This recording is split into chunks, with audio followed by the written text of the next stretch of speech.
Hello guys, my name is Anna and I'm a Ukrainian. I have decided I will vlog daily from my country Ukraine since the start of this awful war with Russia, and in my videos I answer your questions and try to tell you some stories that we consider important in this context. So please feel free to ask your questions in comments. And today I want to talk with you about Russian women. I am not an expert in Russian women, as you might have guessed, but at the same time, I do feel there is a huge difference between the Western understanding of a woman and the one that is popular in Russian culture.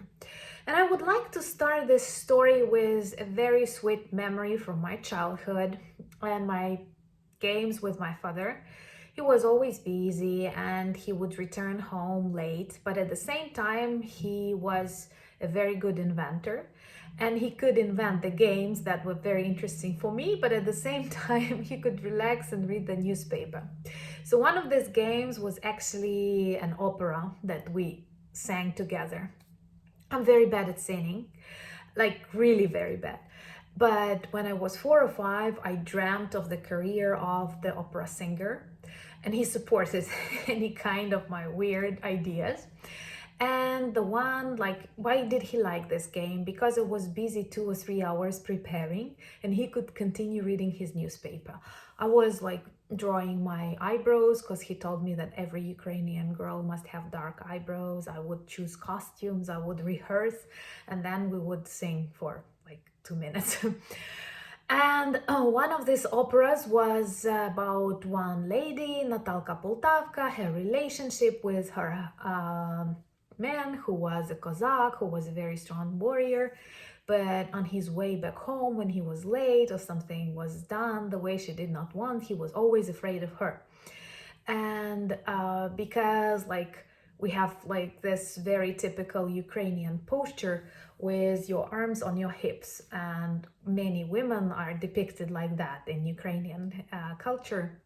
And there is even a joke about a man who marries a woman and he tells her that, well, if I come back home late, then you have to respect my, I don't know, right to rest. If I am drunk, then you have to let me rest too, blah, blah, blah. Lots of conditions and reasons. And she tells him, if you come home and you see me like that with my arms on your hips, you better escape or listen do whatever I tell you. And this is a very important marker of our Ukrainian history, of our Ukrainian folklore. And I can tell you that Ukrainian women did not feel that much suppressed in our culture. Of course, there are lots of things we have to fix in the gender rights, both for men, for women, and other people. But in general, in many of our songs, in many of our stories, it is actually the woman who is a threat to her man, or at least I would describe that the majority of those romantic stories that existed between the princes and princesses, Cossacks and the women they loved, it was based on mutual respect and partnership. For example, Cossacks who lived for a better half of the year in their Sich, which is a place where all Cossacks were training, and they went on various special operations in Moscow, in Turkey, or elsewhere. Their women were responsible for the household, and not just like cleaning and making food, but buying, selling, hiring people. So in general, I can tell you that in our history, we had lots of women who were important, who had economic independence, who were various supporters of important things, and like something I can tell it was very normal for the times like of the Middle Ages or elsewhere. Maybe even if to compare with some European states, we did not have that many cases of Inquisition, for example, and many of our I have even heard one bad joke. Can I tell it? Like, many people say that Ukrainian women are beautiful, And I've heard that others say that that's because we did not burn the best of them during Inquisition, because we didn't really have the Inquisition, so all the smart and beautiful women survived. There were some cases, to tell you the truth, and Ukrainian witches were not burned, but mainly drowned. But not that many. It was not a mass murders of Ukrainian women, so there is even such a joke. Please forgive me if you don't find it politically correct. But anyway, what I want to stress is this idea of partnership, normal relations. And I think, of course, there are things to fix, but in general, I cannot say that the situation is bad. And when you look at Russia, they have a very popular proverb, and I have heard it personally for hundreds of times, used in the Russian context, where a woman speaks about her man and she says, if he beats you, he loves you. This is the way they describe, I don't know, the fact that man is responsible for his woman. Like, he beats her because she brings him emotions. And that's what we see right now in Ukraine. All these cases of murders and rapings of Ukrainian women. Of course, I do understand that wars, military operations are always connected with something, but this has a mass character, and this depicts their culture as totally toxic for women, not only for Ukrainian women, but also for Russian women. And what I see in our society is that we very quickly, I would say, adopt the Western norms, like people are getting married at the later stage in their life, and women are not visualizing themselves only as a member of family or something. There are other dreams that Ukrainian women pursue.